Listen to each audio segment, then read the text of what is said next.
Alright, here we are with a power box. Find the power box.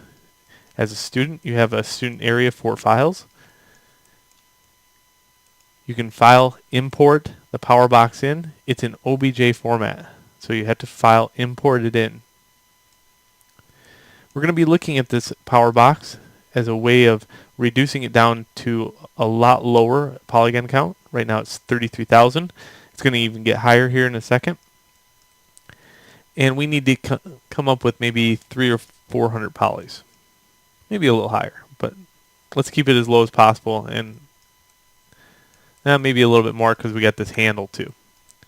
So under 1,000 definitely. Right now, these screws are taking up a lot of the polygons. We're going to bake all these to normal maps. To get started, we also have to clean up the mesh a little bit. We have these dead spots here. We have a dead spot up here. This means that if I go to generate normal maps, it will not generate in these areas. So we got to figure out how we're going to block those off. Okay, to get started, let's clean up this mesh. It's got to divide well. In other words, when I go mesh smooth, it's got to either have soft angles, hard angles, or angles that make sense in certain areas. Right here, I would say that's too soft of an angle. So we're going to insert some edge loops in here to brace that. Edit mesh, insert edge loop. So we're going to put an edge loop here, and here, and here. These edge loops will keep them from collapsing in on themselves when I go to subdivide. Okay, that one's already got it. Okay, let's look at that again. Mesh smooth. Let's click on object mode. Click it in green. Mesh smooth. There we go. So that looks a lot better. And we're just going to look over the piece to see if there's anything that needs to be hardened up a little bit more. In this case, that's not too bad at all. So now we have what? 133,000 polys. And we're still going to reduce it down to like under 1,000. Now, we have to kind of be realistic about things. These need to be sealed in, so we're going to start doing that. I do that with polygons, and I build a box. And we're going to shove boxes in these little grooves so no dead space can exist. So I'm just going to size this box up to fit this area.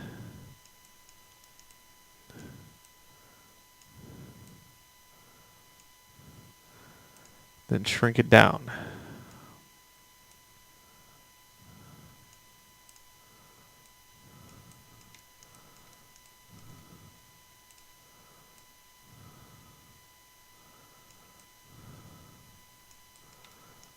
There we go. So I do want to tuck it in so it has some kind of gap between the two. I want that to be represented in the normal map. So now I have this gap right here. You can see it because it plummets in, plummets out, but that space can't be seen through. That's important. I'm going to duplicate that and bring it over to the other side.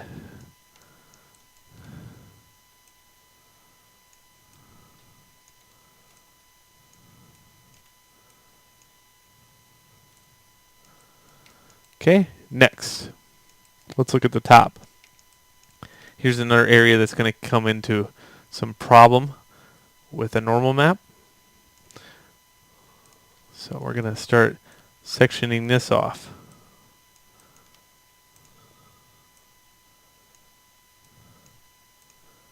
I don't know what I call this phase. I call it the plugging of gap phase. Don't know.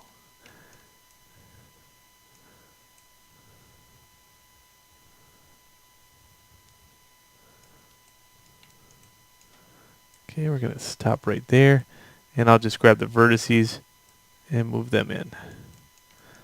Again, I want that gap to be gone, but I still want some edges in here to be represented. So I'm going to do that right there. Make sure nothing's showing up here. If I need another edge loop in this area, I'll insert edge loop here. And that way, I can take these edges and move them down. And that way I can get an angle. Another way you could do this is keep this one on a new layer. So I'm going to click on the high res one, go over here, and now I have it on its own layer. I can use template so I can see the one below it. And now I can adjust these. And I can pull that one in if I needed to. Okay, so that gap is taken out here.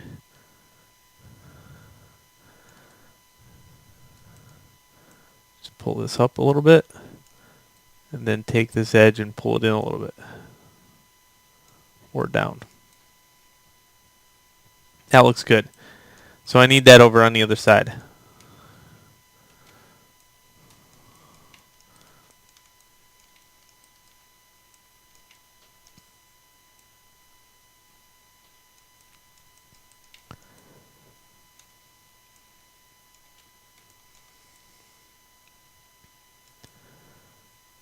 Just like that. This one's just a little bit smaller, it looks like, so I'm going to put that in. Okay, now I need one thinner one for here. So another box. Make it thin. Make it longer. Tuck it down. It's got to fit within that bar. So the bar has a representative of it, but that gap is taken up. So now if you look, pretty far away, it looks pretty good.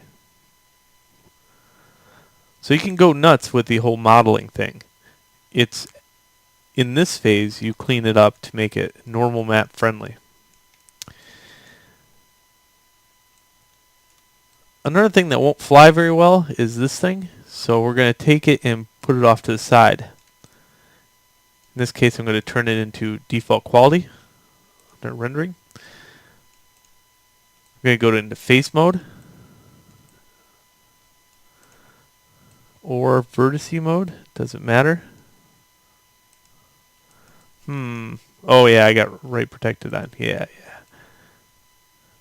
There we go. So I highlight one face. I'm also going to highlight a face here, here, and here. Okay, and then control right click to shell. I'm going to move these pieces off to the side for a little bit.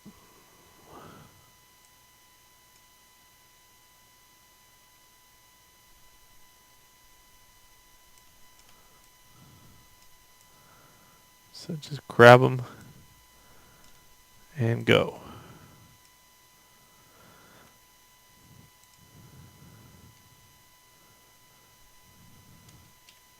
Make sure you grab all of them. That's why that to shell is pretty important, because if you go to grab just a little bit, you'll stretch it out like I just did right there. So just undo. What I usually do is take vertices, just highlight a few vertices, and control right click to shell. It's going to be slow moving when it comes down to moving these parts if you have a slower computer, but I'm just putting them off to the side. Alright, now that the mesh is kind of cleaned up, we're going to take this and go to our desktop, make a new folder. You can use this button right here.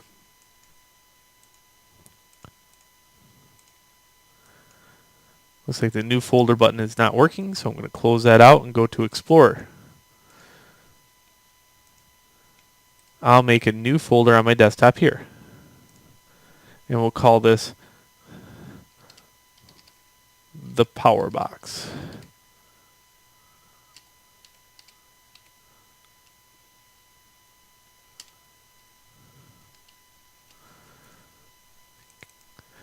Okay, in here we're going to save the OBJ, or save the scene. I'm going to save the scene as desktop. You can see the power box. I'm going to save this as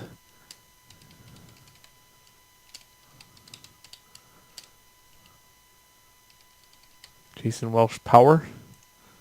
That's weird. And save it out. Alright, in the next video, we're going to build a lower poly frame for this to bake the normals to. So please meet me in the next video.